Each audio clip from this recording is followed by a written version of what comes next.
Hello everyone, welcome back to जीटेक Poly. दोस्तों, हम अप्लाइड मैकेनिक्स की स्टडी कर रहे हैं और आज हम चैप्टर नंबर 5 मशीन स्टार्ट करने वाले हैं। ये मैकेनिक्स का लेक्चर नंबर 17 है। इससे पहले हम अपने 16 लेक्चर कंप्लीट कर चुके हैं, जिनमें कि हमने मैकेनिक्स के 4 चैप्टर कंप्लीट कर लिए थे। तो जिन्होंने भी अब तक पिछली क्लासेस को नहीं देखा है, वो पुराने 16 लेक्चर्स को चैनल पर प्लेलिस्ट बनी हुई है अप्लाइड मैकेनिक्स के नाम से, वहाँ जा करके देख सकते हैं। तो आज दोस्तों हम स्टार्ट करेंगे मशीन, जो कि बहुत ज़्यादा इंपॉर्टेंट चैप्टर है। एंड जैसा कि आपके सामने मैंने इसके टॉपिक्स के नाम लिखे हुए हैं, तो काफ़ी बड़ा चैप्टर है ये। ओवरऑल बात करें इसमें तो 11 टॉपिक इधर हैं और एक बड़ा सा टॉपिक ये है जिसके अंदर 8 टॉपिक हैं। तो ओवरऑल 19-20 टॉपिक के समथिंग है इस चैप्टर में। तो काफ़ी बड़ा चैप्टर है एंड बहुत ज़्यादा इंपॉर्टेंट है। अगर मैं बात करूँ दोस्तों आपके ऑब्जेक्टिव क्वेश्चंस के बेसिस पर, तो इससे बहुत ज़्यादा ऑब्जेक्टिव क्वेश्चन बनते हैं। तो सबसे पहले मैं आपको इसके टॉपिक्स बता दूं कि इसमें कौन कौन से टॉपिक है, एंड फिर मैं आपको बताऊंगा इसको हम किस वे में कवर करने वाले हैं। तो टॉपिक की बात करें, सबसे पहला टॉपिक है परिचय यानी इंट्रोडक्शन। तो सबसे पहले हम जानेंगे मशीन का इंट्रोडक्शन, कि मशीन क्या होती है और इसके क्या यूज होते हैं। पहले हम इंट्रोडक्शन देख लेंगे, देन आफ्टर फिर हम पढ़ेंगे सिंपल मशीन के बारे में कि सिंपल मशीन क्या होती है। देन आफ्टर देखेंगे हम यौगिक मशीन यानी कंपाउंड मशीन के बारे में। इसके बाद चौथा, पाँचवा, छठा, सातवां, आठवां, नवां, ये जो आपके लास्ट के मतलब ये वाले यहाँ से यांत्रिक लाभ से लेकर के और मशीन के नियम तक, यहाँ तक ये topic very and very important है। इन सभी टॉपिक्स को आप बहुत ज़्यादा इंपॉर्टेंट कर लें, बिकॉज मशीन के चैप्टर में इन टॉपिक से रिलेटिव क्वेश्चन पूछे जाते हैं हर साल, चाहे कन्वेंशनल एग्जाम हो या ऑब्जेक्टिव एग्जाम हो। तो जिसमें कि पहला है इसमें यांत्रिक लाभ, मैकेनिकल एडवांटेज क्या होता है ये पढ़ेंगे। हालांकि मशीन वाले चैप्टर, उसमें मूवमेंट वाले चैप्टर में ऑलरेडी मैं आपको बता चुका था इसके बारे में थोड़ा सा, फिर भी यहाँ हम डिटेल में पढ़ेंगे। इसके बाद है वेग अनुपात यानी वेलोसिटी रेशियो, फिर मशीन की दत्त ऊर्जा क्या होती है, एंड फिर मशीन की निर्गत ऊर्जा यानी input of A machine and output of A machine, ये जानेंगे। देन आफ्टर देखेंगे हम यांत्रिक दक्षता यानी मैकेनिकल इफिशियंसी क्या है, फिर मशीन का नियम सीखेंगे, लॉ ऑफ मशीन क्या होता है, ठीक है। इसके बाद देखेंगे हम इसमें उत्थापक मशीन की परिवर्तनीयता क्या होती है, मतलब reversibility of A lifting machine. कोई भी लिफ्टिंग मशीन है तो उसकी रिवर्सिबिलिटी क्या होती है, ये जानेंगे। देन आफ्टर हम सेल्फ लॉकिंग मशीन देखेंगे, जो स्वतः लॉक हो जाती है मशीन, वो मशीन कौन सी होती है। इसके बाद कुछ इंपॉर्टेंट लिफ्टिंग मशीन है ये वाली, जिनके बारे में हम पढ़ेंगे, जिनमें से कि लीवर हम ऑलरेडी पढ़ चुके हैं मूवमेंट वाले चैप्टर में। लीवर कंप्लीट कर चुके थे बहुत अच्छे से, जिसमें कि हमने लीवर देखा था, इसके टाइप्स देखे थे और कुछ न्यूमेरिकल क्वेश्चंस भी किए थे हमने इस पे बेस्ड। तो अब आगे जो हम पढ़ेंगे इसमें, जो ये सभी दोस्तों लिफ्टिंग मशीन है जो वेट को लिफ्ट करने का काम करती हैं। इसमें हम पुली पढ़ेंगे, वेस्टर्न की व्यासांतरी गिरनी पढ़ेंगे, साधारण पहिया तथा धुरी पढ़ेंगे एंड व्यासांतरी पहिया तथा धुरी पढ़ेंगे, साधारण स्क्रू जैक पढ़ेंगे, व्यासांतरी स्क्रू जैक पढ़ेंगे और साधारण बर्म तथा बर्म पहिया पढ़ेंगे। तो इतनी सारी मशीनें हमें पढ़नी है इस चैप्टर में। यहाँ तो मशीन का बेसिक था सब कुछ, ये बेसिक टर्म है। ये टॉपिक बहुत छोटे छोटे टॉपिक हैं। मैकेनिकल एडवांटेज क्या है, वेलोसिटी रेशियो क्या है, input output, efficiency, law of machine, ये बहुत बड़े नहीं है, आसान है, इंपॉर्टेंट है, इजीली समझ में आ जाएंगे। लेकिन बात करें अगर हम मशीन की, तो ये है मेन पार्ट मशीन का, जिसमें कि हम लिफ्टिंग मशीन पढ़ेंगे। इंपॉर्टेंट भी है और थोड़ा सा ये बड़ा पार्ट है, ठीक है। पुली की बात करूँ तो पुली बहुत बड़ा टॉपिक है अपने आप में। पहले पुली देखेंगे, फिर सिंगल पुली, फिर सिस्टम ऑफ पुली देखेंगे। 3 तरह के सिस्टम होते हैं पुली के, तीनों के न्यूमेरिकल करेंगे, उनके डेरिवेशंस भी करेंगे। तो इधर काफ़ी बड़ा पोर्शन है ये। तो पहले मैं क्या करूँगा, एक लेक्चर में तो हम इसको कवर कर लेते हैं, ठीक है, एंड दूसरे लेक्चर में इन सब मशीन को कवर करने की कोशिश करेंगे। या तो ये सभी मशीनें एक ही लेक्चर में करा देंगे या फिर 2 लेक्चर भी लग सकते हैं इनमें, बिकॉज ये ब्रॉड पार्ट है थोड़ा, ठीक है। तो चलिए स्टार्ट करते हैं टॉपिक नंबर 1 से, परिचय यानी इंट्रोडक्शन। जानते हैं मशीन का क्या है। ये मैंने आपको टॉपिक समझाए थे, इसमें कौन कौन टॉपिक है। एक बार आप इन टॉपिक्स का स्क्रीनशॉट ले सकते हैं एंड अपने बुक के सिलेबस से मैच कर लीजिएगा कि आपके मशीन वाले चैप्टर में, बुक में ये सभी टॉपिक हैं या नहीं, या फिर जो टॉपिक होंगे आपके सिलेबस में उन टॉपिक को आप पढ़ लीजिएगा। मैं आपको टोटल कवर कराऊंगा, ठीक है। तो इसको रफ करते हैं एंड सबसे पहली हेडिंग आप लोग लिख लीजिए, फर्स्ट हेडिंग लिख लीजिए आप, इंट्रोडक्शन।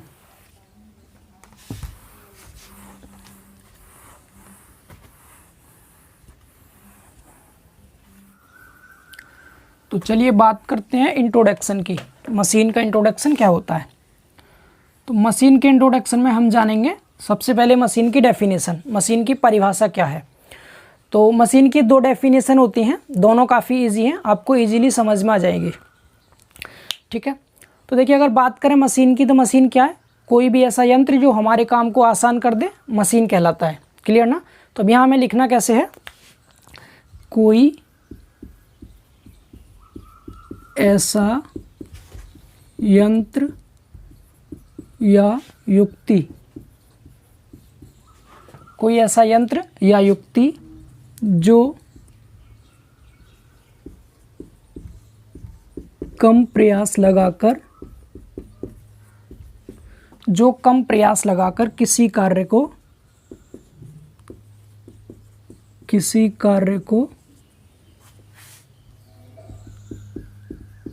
आसान, तेज तथा अच्छे ढंग से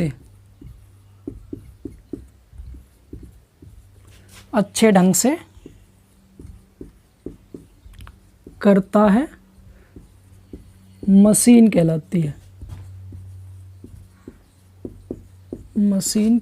है। एक डेफिनेशन तो ये हो गई क्या, कि ऐसा कोई भी यंत्र या फिर युक्ति जो कम प्रयास लगाकर किसी कार्य को आसान, तेज और अच्छे ढंग से करता है, मशीन कहलाता है। यानी कि मशीन की बात करें तो एक छोटा सा एग्जांपल देना चाहूँगा आपको।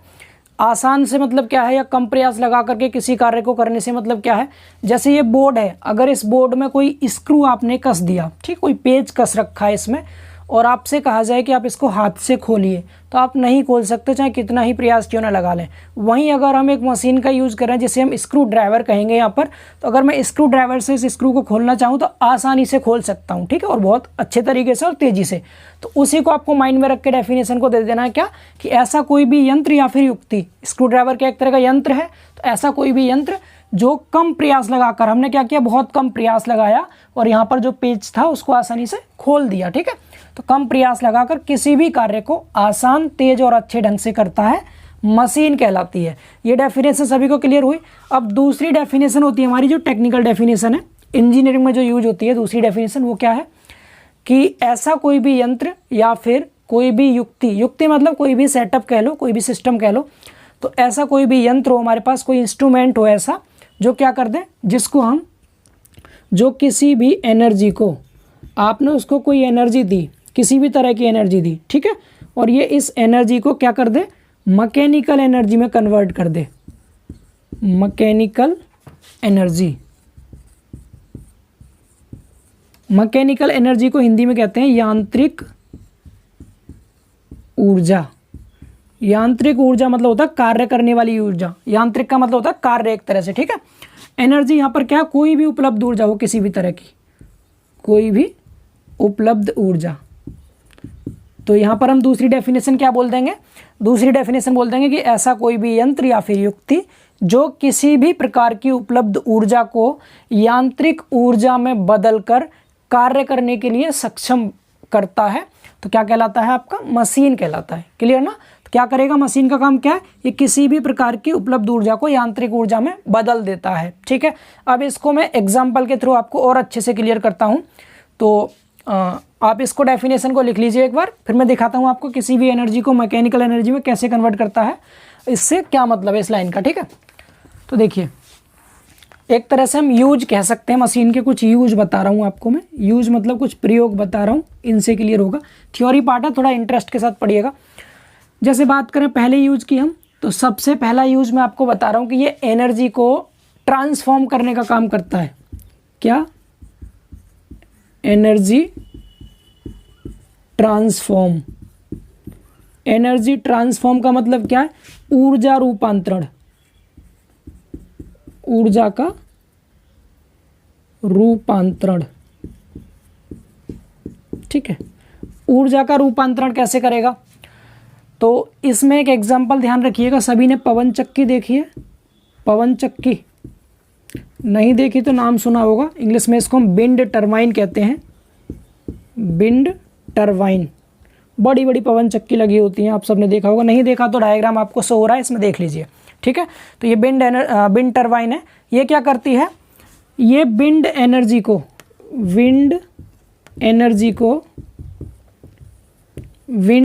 को कन्वर्ट कर देती है किसमें, इलेक्ट्रिक एनर्जी में,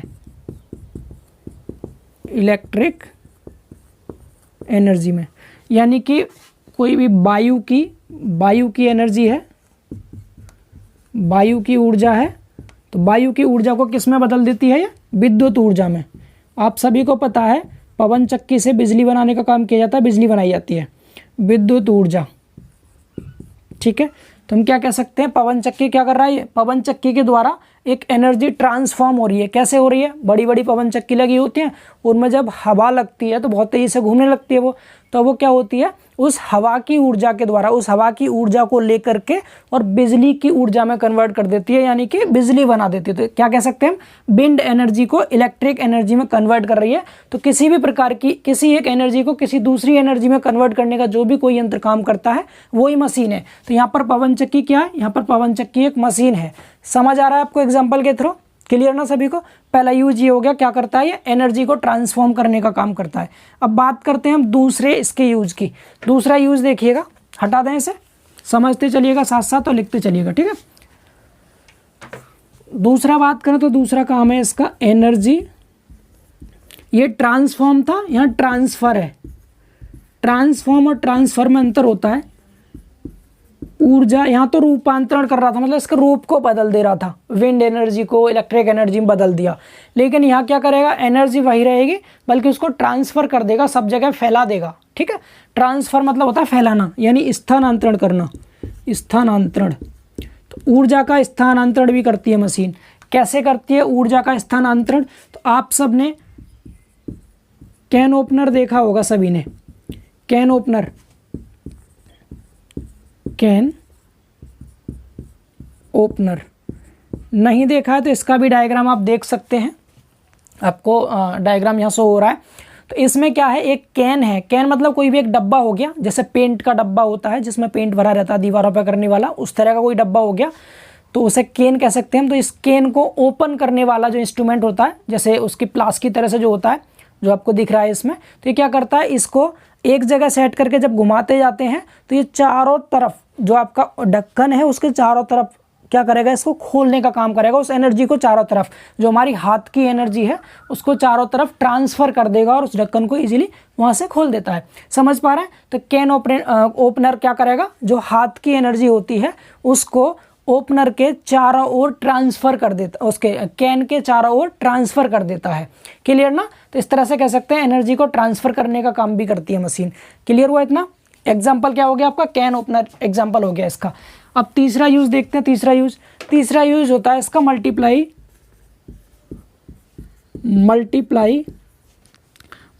फोर्स। यहाँ मल्टीप्लाई मतलब गुणा करना नहीं है, मल्टीप्लाई मतलब क्या होता है, बढ़ा देना। ठीक है, क्या करता है, बल को बढ़ाने का काम भी करता है, बल को बढ़ाना। तो मशीन बल को कैसे बढ़ा सकती है, तो इसका एक एग्जांपल है छोटा सा। क्या आपने पुली का निकाय देखा होगा, पुली निकाय, ठीक है, इंग्लिश में इसको पुली सिस्टम कह सकते हैं हम। पुली सिस्टम से मतलब क्या है, मैं आपको पढ़ाऊंगा अभी। हालांकि पुली सिस्टम आपके सिलेबस में, जब मैंने आपको लिफ्टिंग मशीन बताई थी सिलेबस में, टॉपिक बता रहा था, मैं पुली के बारे में बताया था। तो हम क्या करते हैं, जैसे यहाँ कोई पुली लगी हुई है, ये कोई पुली है, नीचे यहाँ पर कोई क्या वेट है, ये इस वेट में यहाँ रस्सी बांध रखी है आपने और इधर से पकड़ के इसे खींच रहे हैं। तो क्या कर सकते हैं, अगर आप डायरेक्ट उठाते तो आपको ज़्यादा बल लगाना पड़ता, ज़्यादा प्रयास लगाना पड़ता। वहीं आप इस पुली की हेल्प से इसको आसानी से खींच सकते हैं। ठीक है, अब ये तो सिंगल पुली है, बहुत बड़े बड़े पुली के सिस्टम होते हैं, कई सारी पुली एक साथ जब काम करते हैं उसे हम पुली सिस्टम कहते हैं। तो पुली सिस्टम क्या करती है कि बहुत कम प्रयास लगा करके बहुत ज़्यादा बल को उठा सकता है। तो इसीलिए क्या कह दिया मैंने, मल्टीप्लाई फोर्स मतलब बहुत अधिक भार को भी उठाया जा सकता है मशीन की हेल्प से। तीसरा इसका यूज ये हो गया। एक और यूज की बात करते हैं, चौथा यूज देख लीजिए एक और। मल्टीप्लाइंग फोर्स के बाद मल्टीप्लाइंग स्पीड।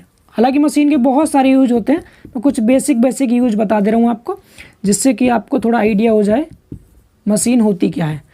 मल्टीप्लाई स्पीड मतलब क्या है, ये गति को बढ़ाता है, गति को बढ़ाना। ठीक है, गति को कैसे बढ़ाता है, सिंपल सा एग्जांपल, साइकिल देख सकते हैं आप, साइकिल। ठीक है, साइकिल तो सभी ने देखी होगी।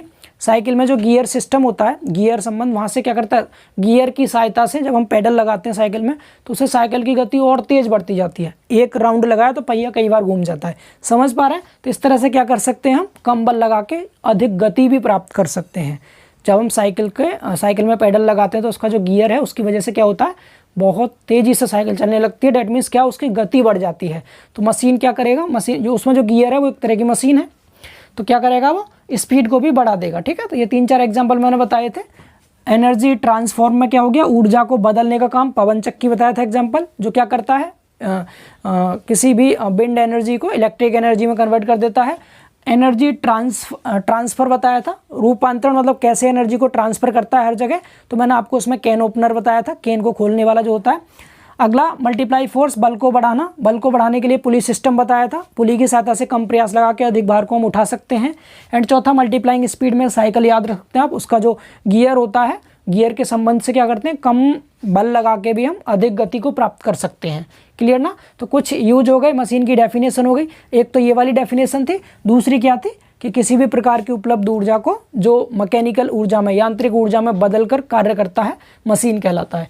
सभी को क्लियर हुआ। तो ये तो था इसका इंट्रोडक्शन। तो पहला टॉपिक हमारा कंप्लीट हो चुका है, इंट्रोडक्शन। इसका स्क्रीनशॉट ले सकते हैं, इसके अलावा आपने स्लाइड में से भी लिख ही लिया होगा। अब बात करते हैं हम अपने दूसरे टॉपिक की। दूसरा टॉपिक है हमारा सरल मशीन है, सिंपल मशीन क्या होती है। हटा दें इसे, भाई थ्योरी पार्ट है, थोड़ा थोड़ा आपको समझा दें। जितना ज़्यादा समझेंगे आप उतना ही ज़्यादा अच्छे से क्लियर होता रहेगा आपको। ठीक है, इसलिए आपको समझते चलना है। अब देखते हैं अपना दूसरा सेकंड टॉपिक। जैसे ही तीसरा टॉपिक स्टार्ट होगा फिर आपको बहुत ज़्यादा फोकस करना, बिकॉज बहुत इंपॉर्टेंट है आपका वो। ठीक है, तीसरा नहीं चौथा टॉपिक, सॉरी। अब दूसरा टॉपिक है हमारा सरल मशीन। सरल मशीन है, इनको इंग्लिश में हम सिंपल मशीन कहते हैं। सिंपल मशीन क्या होती है, सिंपल मशीन, सरल मशीन। मशीन कई तरह की होती है, कुछ मशीनें बहुत बड़ी बड़ी होती हैं, कुछ मशीनें छोटी होती हैं, कुछ मशीनें बहुत कॉम्प्लिकेटेड होती हैं जिनमें क्या होता है, घूमने वाले पार्ट बहुत ज़्यादा होते हैं। कुछ मशीनों में घूमने वाले पार्ट बहुत कम होते हैं या फिर होते ही नहीं हैं। तो जिन मशीनों में घूमने वाले पार्ट, उनके घुमाऊ अंग, हिंदी में क्या कहेंगे उसको, घुमाऊ अंग, घुमाऊ अंग। इंग्लिश में कह सकते हैं हम क्या, टर्निंग पार्ट, या फिर टर्निंग पार्ट, या फिर रोटेटिंग पार्ट कह लो आप। तो मैं टर्निंग कह देता हूँ, टर्निंग पार्ट्स, या फिर टर्निंग पार्ट कह लीजिए, या फिर रोटेटिंग पार्ट कह लीजिए। घूमने वाले पार्ट जो कम होते हैं, क्या होते हैं, कम होते हैं, कम हो या नहीं हो, ऐसी मशीन जिनमें घुमाऊ अंग या तो कम हो या फिर बिल्कुल नहीं हो, तो वो सरल मशीन कहलाती है। फॉर एग्जांपल, जैसे मैंने आपको लीवर पढ़ाया था, लीवर। ठीक है, लीवर आप सबने पढ़ा था।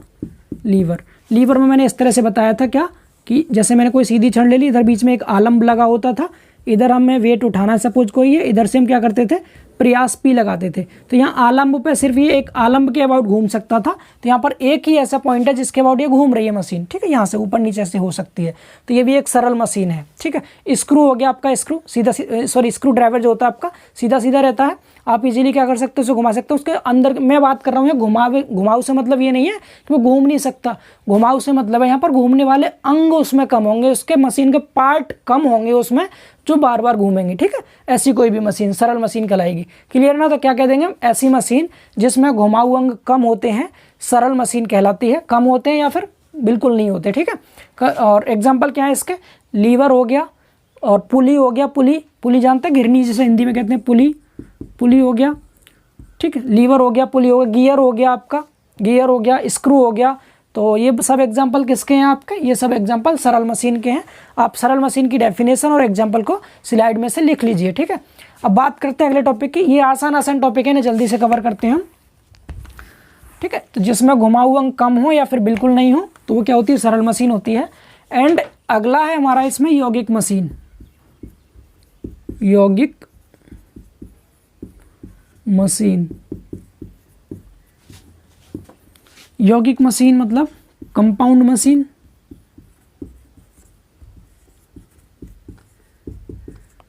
कंपाउंड मशीन, अब कंपाउंड मशीन को हम यहाँ ये नहीं कहेंगे कि इसमें घुमाऊ अंग ज़्यादा होंगे।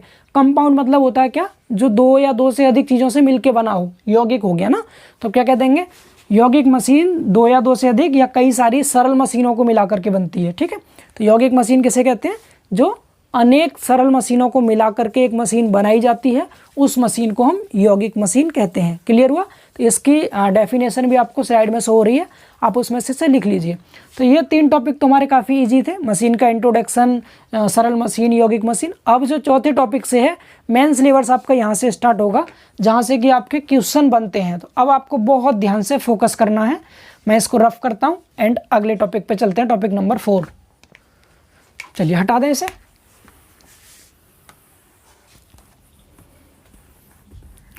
तो देखिए टॉपिक नंबर 4, टॉपिक नंबर 4, और इसको स्टार्टिंग में लिख दे रहा हूँ मैं, वेरी इंपॉर्टेंट, बिकॉज ये बहुत ज़्यादा इंपॉर्टेंट है। ठीक है, इसका नाम है यांत्रिक लाभ। यांत्रिक लाभ, हालांकि लीवर में भी मैंने आपको ये पढ़ाया था, लेकिन मैं आपको और फिर से समझा दे रहा हूँ इसको। इंग्लिश में कहते हैं इसको mechanical advantage. Mechanical advantage, mechanical advantage, यहाँ कैपिटल ए लिख देते हैं, ज़्यादा अच्छा दिखेगा आपको। मैकेनिकल एडवांटेज, ठीक है। तो मैकेनिकल का तो एम ले लेते हैं, मैकेनिकल का एम, एंड एडवांटेज का ए। तो इसको शॉर्ट में एम ए से प्रदर्शित करते हैं।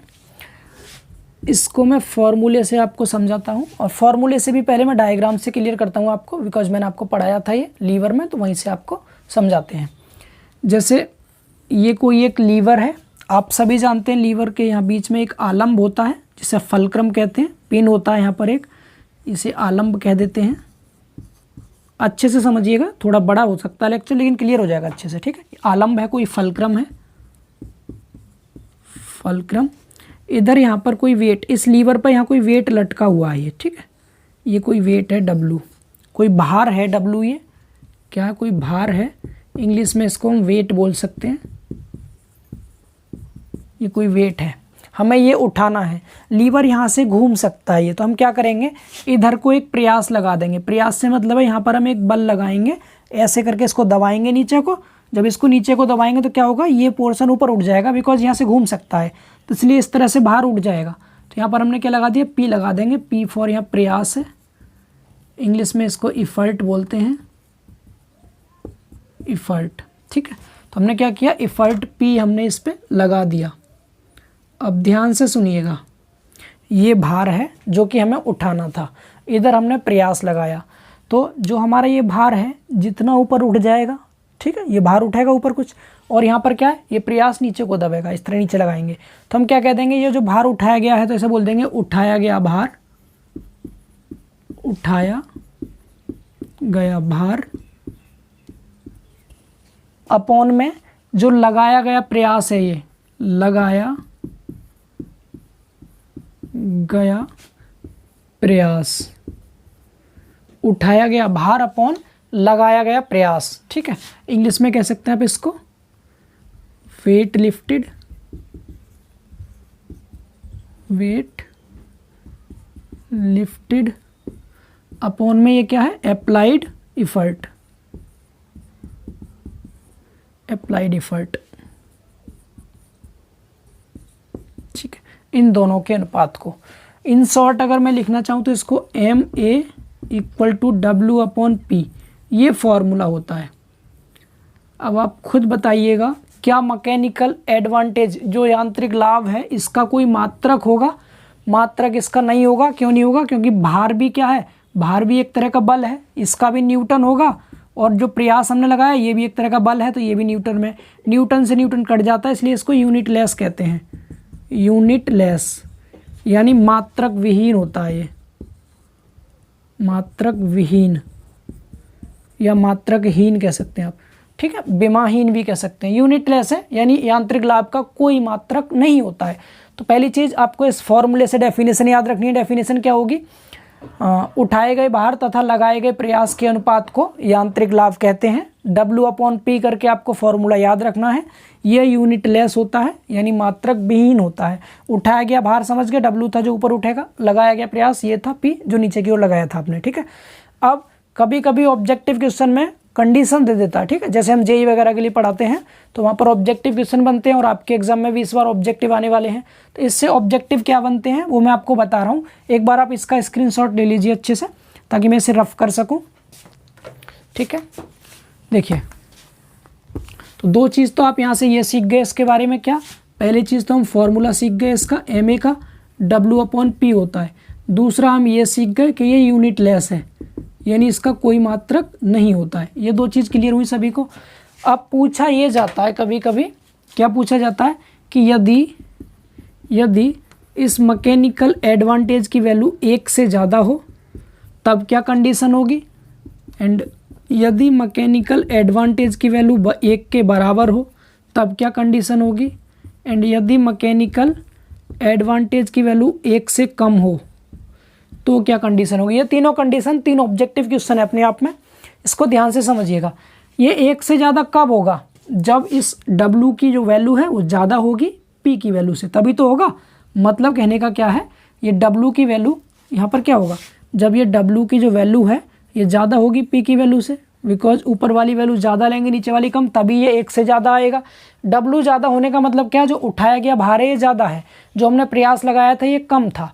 प्रयास जो हमने लगाया है, लगाए गए प्रयास को हम कहेंगे इनपुट। हमने क्या किया, इनपुट दिया इसको ये, और ये क्या है, आउटपुट। तो हमें क्या मिल रहा है, आउटपुट जब ज़्यादा हो, आउटपुट ज़्यादा हो और हमने जो इनपुट लगाया है, इनपुट ये कम हो, तो इस केस में एम ए का मान 1 से ज़्यादा होता है। ये सभी को समझ आ रहा है।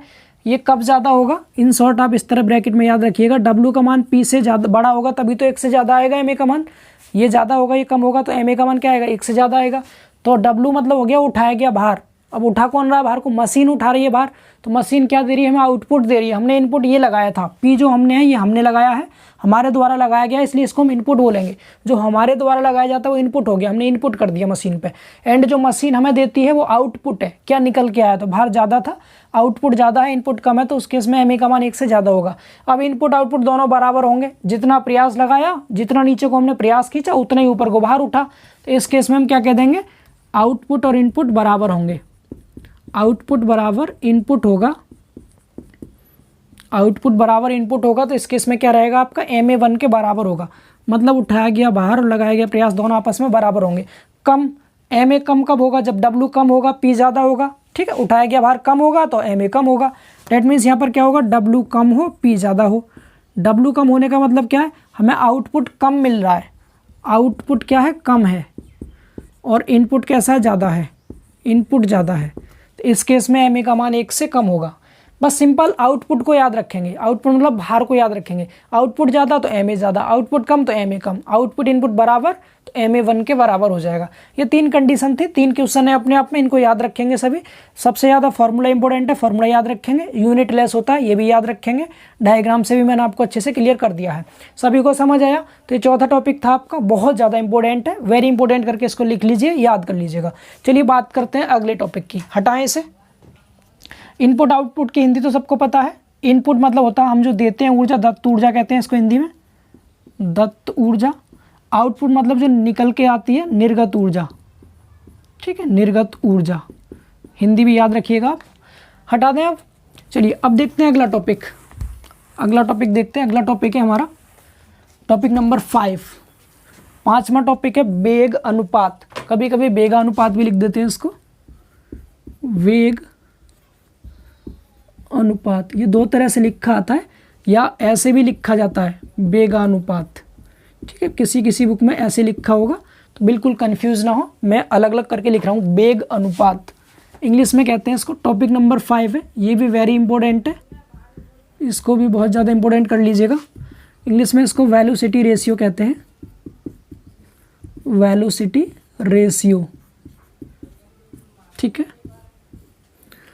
इसको समझिएगा अच्छे से, आसान टॉपिक है, मैंने पहले ही कहा था ये टॉपिक बहुत इजी है और आपको समझ में आ जाएंगे। वेगानुपात मतलब वेग का अनुपात होगा ये। अब किसके वेग का अनुपात होगा, तो फिर से उसी डायग्राम की तरफ चलते हैं हम। डायग्राम मैंने यहाँ बनाया, इधर क्या है, बीच में क्या होगा, इसके आलम्ब होगा यहाँ पर, इसके अबाउट ये घूम सकता है। मैंने यहाँ पर आलम्ब लिख दिया, आलम्ब को इंग्लिश में आपको बता ही दिया, फलक्रम।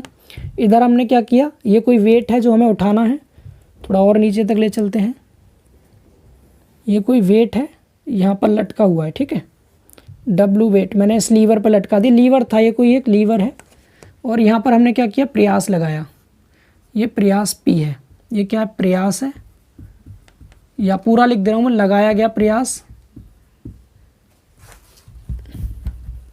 सॉरी, लगाया गया प्रयास, और ये क्या है, उठाया गया भार, उठाया गया भार, जो हमें उठाना है भार, ठीक है, वो है ये, और ये हमारा प्रयास P है। अब ध्यान से सुनिएगा, क्या जब हम इस पे, ये आलम्ब है, यहाँ से घूम सकता है, ये कोई लीवर था, ये ABC, तो यहाँ पर B पॉइंट पे हिंज है, तो ये इसके अबाउट घूम सकता है, ऊपर नीचे हो सकता है। तो हमने यहाँ पर प्रयास लगाया, सपोज मैंने प्रयास लगाया और यहाँ से यहाँ तक कुछ दूरी तय की प्रयास ने, ठीक है, यहाँ से यहाँ तक कोई दूरी, यहाँ से यहाँ तक की तय कर ली प्रयास ने, ये वाली, मतलब प्रयास लगा के मैंने यहाँ तक खींच दिया इसको।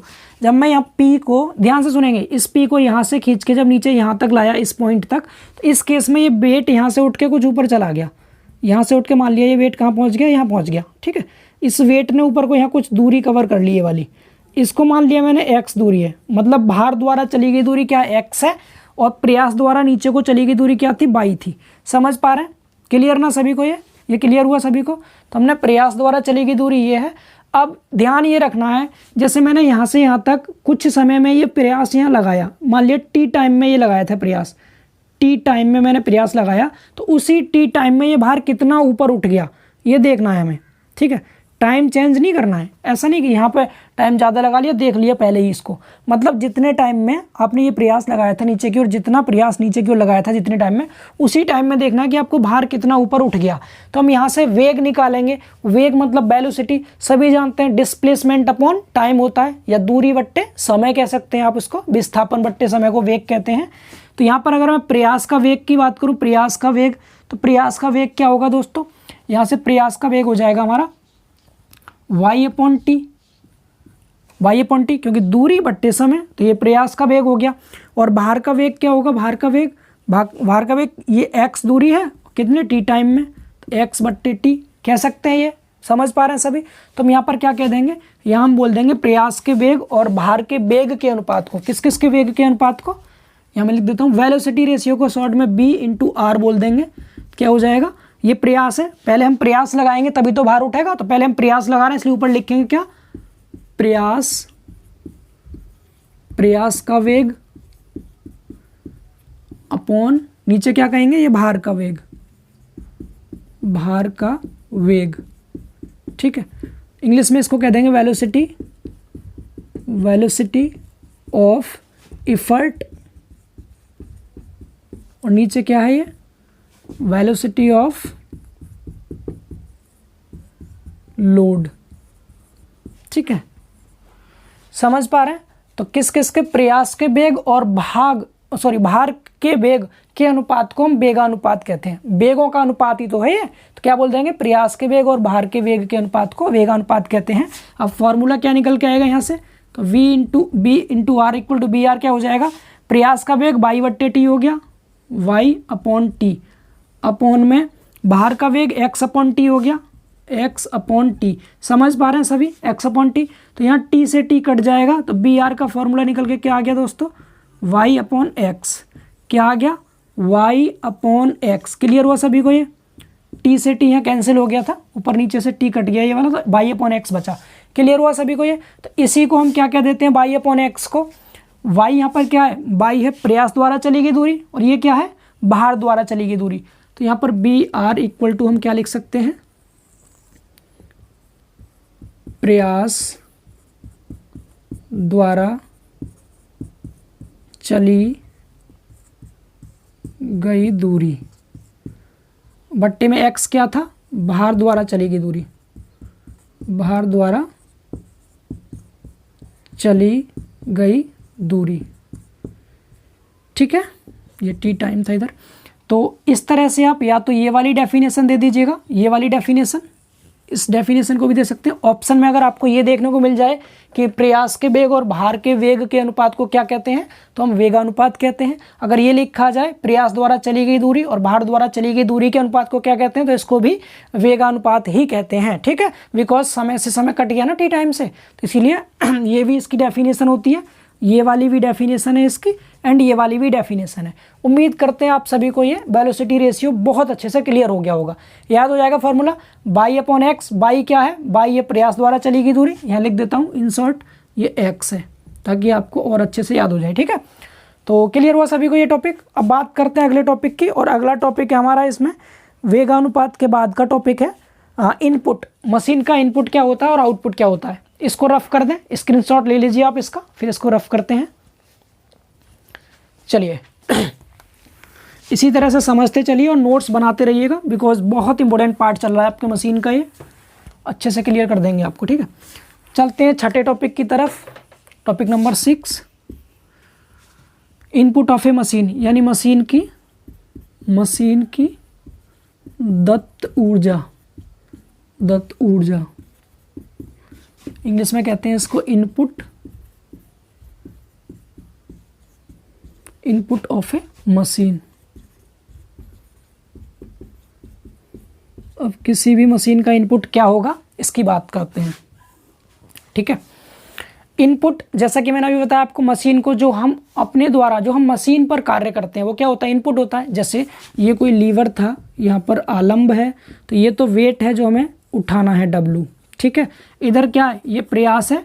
ये प्रयास कौन लगा रहा है? ये हम लगा रहे हैं। तो हमारे द्वारा इस मशीन पर, मशीन यहाँ पर क्या है? मशीन यहाँ पर ये लीवर एक तरह की मशीन है। ये वाला जो लीवर है आपका, ये क्या एक तरह की मशीन है। तो इस लीवर पर हम जो बल लगा रहे हैं ये हो गया इनपुट। समझ पा रहे हैं आप सभी? तो मैंने आपको क्या बताया था अभी मैंने बताया था आपको, ये प्रयास था, ये क्या है? प्रयास है P, और इस प्रयास को हमने सपोज यहाँ से यहाँ तक लगाया, इतनी दूरी तक लगाया, यहाँ से यहाँ तक, बाई दूरी तक। ठीक है, एंड ये भार था, इसको नीचे ले लेते हैं, और यहाँ पर W वेट है, और जब हमने प्रयास को नीचे खींचा यहाँ से यहाँ तक, तो इस केस में ये क्या हो गया? ये थोड़ा ऊपर उठ गया, लिफ्ट कर गया यहाँ से यहाँ तक।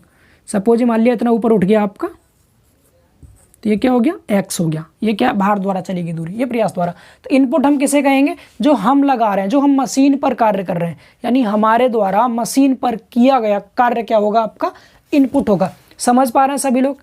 इनपुट क्लियर हुआ सभी को? तो यहाँ पर हम इनपुट को कैसे डिफाइन करेंगे कि मशीन पर जो कार्य किया जाता है, मशीन पर हमारे द्वारा मशीन पर जो कार्य किया जाता है उसे हम मशीन की दत्त ऊर्जा कहते हैं। और एक और डेफिनेशन बोल सकते हैं आप इनपुट की डेफिनेशन फॉर्मूले की फॉर्म में क्या बोलेंगे आप? प्रयास, लगाए गए प्रयास तथा प्रयास द्वारा चली गई दूरी के गुणनफल को हम क्या कहते हैं? इनपुट कहते हैं। ठीक है, the product of applied effort and the distance covered by effort is called input of a machine। ठीक है, मशीन पर जो हम प्रयास लगाते हैं, तो प्रयास तथा प्रयास द्वारा चली गई दूरी के गुणनफल को इनपुट कहेंगे। क्लियर? या हमारे द्वारा मशीन पर जो कार्य किया जाता है उसको इनपुट कहते हैं। ये सभी को समझ आया अच्छे से? जो बोल रहा हूँ वही डेफिनेशन है, आप लिख सकते हैं साथ साथ। ठीक है, बिकॉज मैं यहाँ लिखूंगा तो बहुत टाइम लगेगा, मैं आपको समझा दे रहा हूँ अच्छे से। क्लियर ना? तो प्रयास और प्रयास द्वारा चली गई दूरी के गुणनफल को हमने क्या कह दिया? इनपुट कह दिया। अब आउटपुट आप खुद समझ गए होंगे। अगला 7वां टॉपिक अगर बात करें हम, मशीन की निर्गत ऊर्जा। मशीन की निर्गत ऊर्जा, इंग्लिश में क्या बोलेंगे इसको? Output of A machine. अब किसी मशीन का आउटपुट क्या होगा? आउटपुट में क्या कर देंगे आप? आउटपुट, हमने मशीन को इनपुट दे दिया, अब मशीन भी कुछ काम करेगा, तो मशीन के द्वारा जो काम किया जाता है, इनपुट क्या था? हमारे द्वारा मशीन पर किया गया कार्य।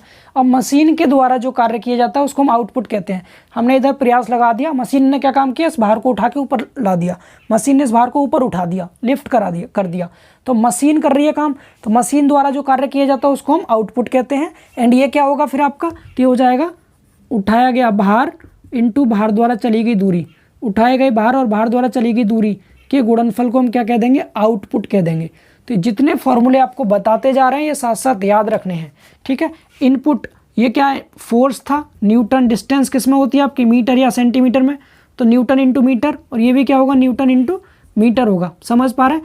वेलोसिटी रेशियो जो था वेगानुपात, उसका कोई मात्रक नहीं होगा, बिकॉज दोनों ही दूरियों का अनुपात था वो, या दोनों वेग का अनुपात था, और अनुपात का कोई मात्रक नहीं होता, वो यूनिटलेस था। जिस तरह से आपका यांत्रिक लाभ यूनिट लेस है, मैकेनिकल एडवांटेज MA। उसी तरह BR भी यूनिट लेस था, लेकिन इनपुट और आउटपुट की यूनिट न्यूटन इंटू मीटर होती है। सभी को क्लियर हुआ? डायग्राम से भी मैंने आपको अच्छे से क्लियर कर दिया है ये इनपुट आउटपुट। इसका भी आप स्क्रीनशॉट ले सकते हैं। अब मूव करते हैं अगले टॉपिक की तरफ, तब तक आप इसका स्क्रीनशॉट लीजिए। अब देखते हैं टॉपिक नंबर 8, रफ कर दें इसको। चलिए 8वां टॉपिक देखिए।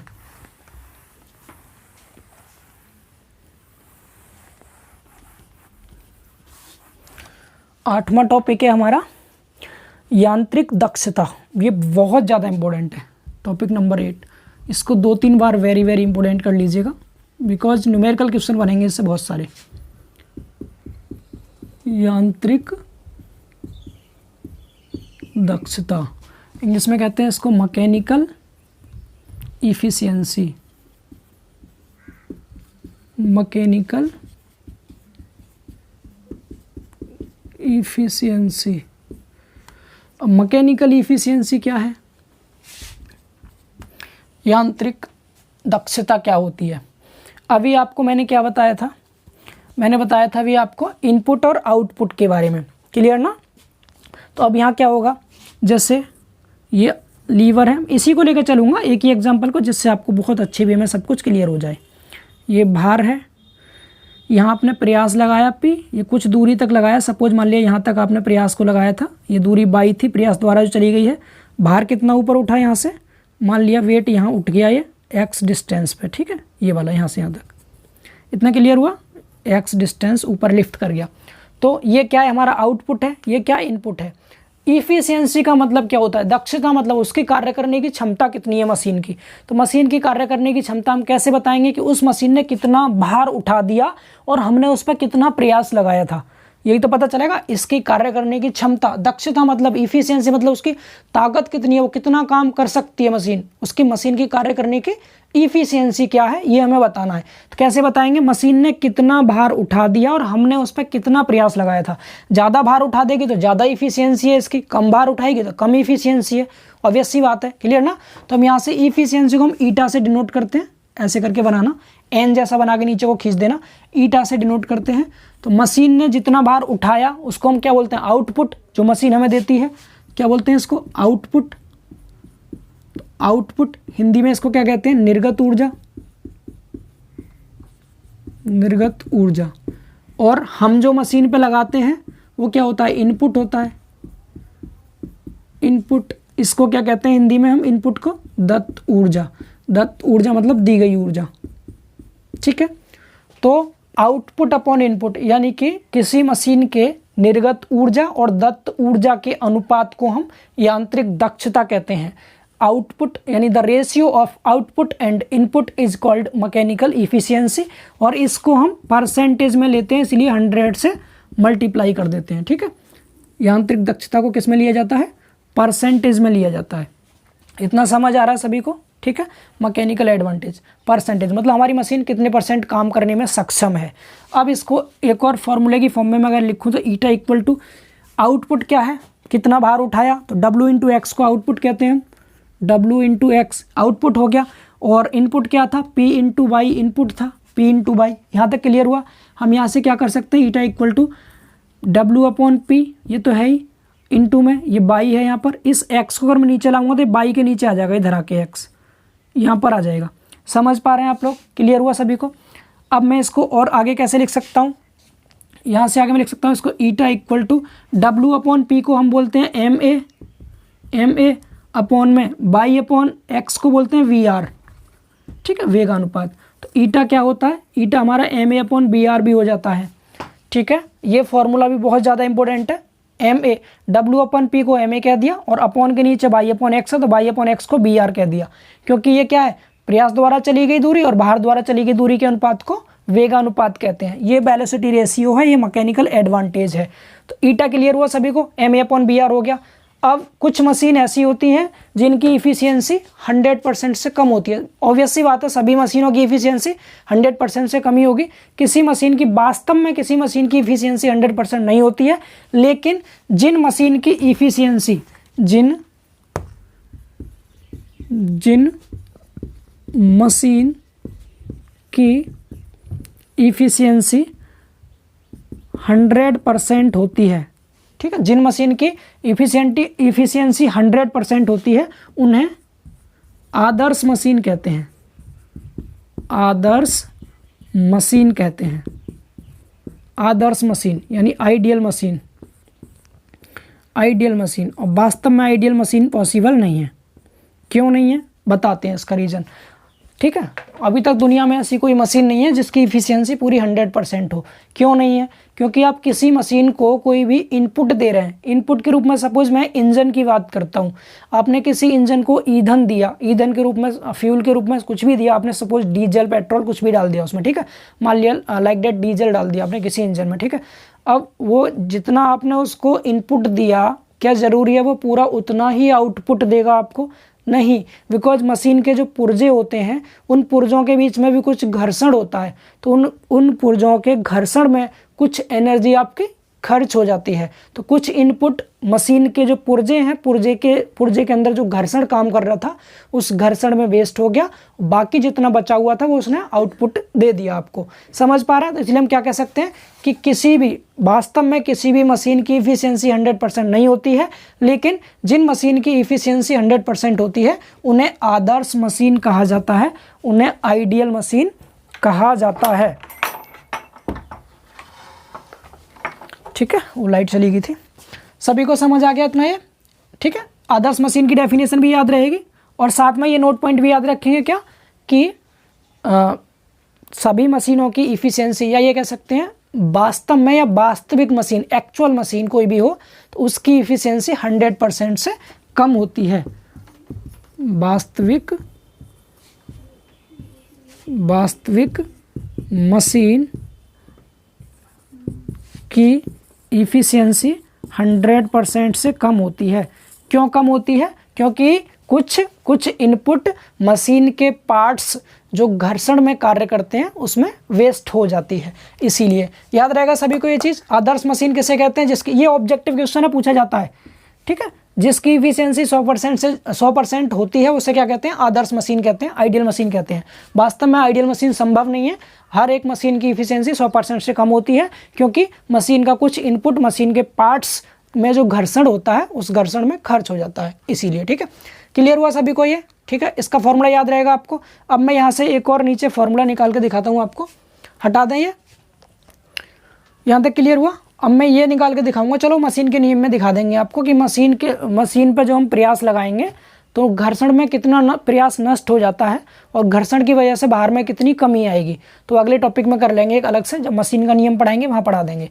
फिलहाल ये मैकेनिकल इफिशियंसी का ये फॉर्मूला था एक, दूसरा फॉर्मूला ये हो गया, और ये आदर्श मशीन के बारे में हो गया। ये सब याद रहेगा आपको। एक चीज़ और बता दें आपको, ये हटा दें, आदर्श मशीन जो होती है, किसी भी आदर्श मशीन के लिए जिसकी इफिशियंसी 100% है, 100% कब होगी? जब आउटपुट और इनपुट कट जाएगा आपस में, तभी तो होगी। तो यहाँ लिख दे रहा हूँ मैं आपको आदर्श मशीन के लिए कुछ पॉइंट।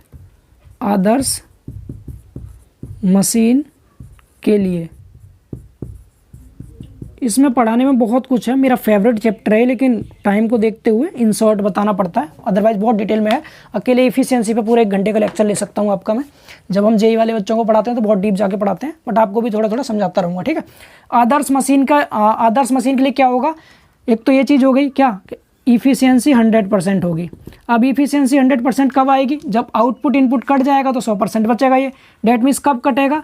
जब ये आउटपुट और इनपुट आपस में बराबर होगा, आउटपुट और इनपुट बराबर होगा, ठीक है, तभी तो इफिशियंसी कितनी 100% होगी। अब आउटपुट इनपुट को बराबर कर दिया आपने, तो आउटपुट इनपुट को बराबर करके दिखा दीजिए। आउटपुट क्या था? W/X, इनपुट क्या था? P/Y। तो आपने P को इधर ले गए, X को इधर ले गए, तो यहाँ से क्या आ गया? ये W/P = Y/X, ये आ गया। W/P को हम MA कहते हैं, MA, Y/X को हम VR कहते हैं। आदर्श मशीन के लिए क्या होगा? MA और BR आपस में बराबर रहते हैं, याद रहेगा। तो 3-4 पॉइंट है, इन्हें याद रखिएगा। ईटा = 100%, आउटपुट = इनपुट, यानी कि MA = BR। ये आदर्श मशीन की 3 कंडीशन थी, 3 पॉइंट थे छोटे छोटे जो आपको याद रखने थे। अभी क्लियर हुआ। अब घर्षण में नष्ट प्रयास कैसे होता है, कितना होता है, कैसे निकालते हैं? घर्षण की वजह से किसी भी मशीन के भार में कैसे, मशीन द्वारा उठाए गए भार में कैसे कमी आती है, वो सब मशीन के नियम में पढ़ेंगे हम, ठीक है। तो बात करेंगे, अगला topic I think so machine का नियम ही होगा। हाँ, अगला टॉपिक मशीन का नियम है। तो मशीन के नियम में ही हम उसे आपको समझा देंगे। तो इसको आप एक बार स्क्रीनशॉट ले सकते हैं।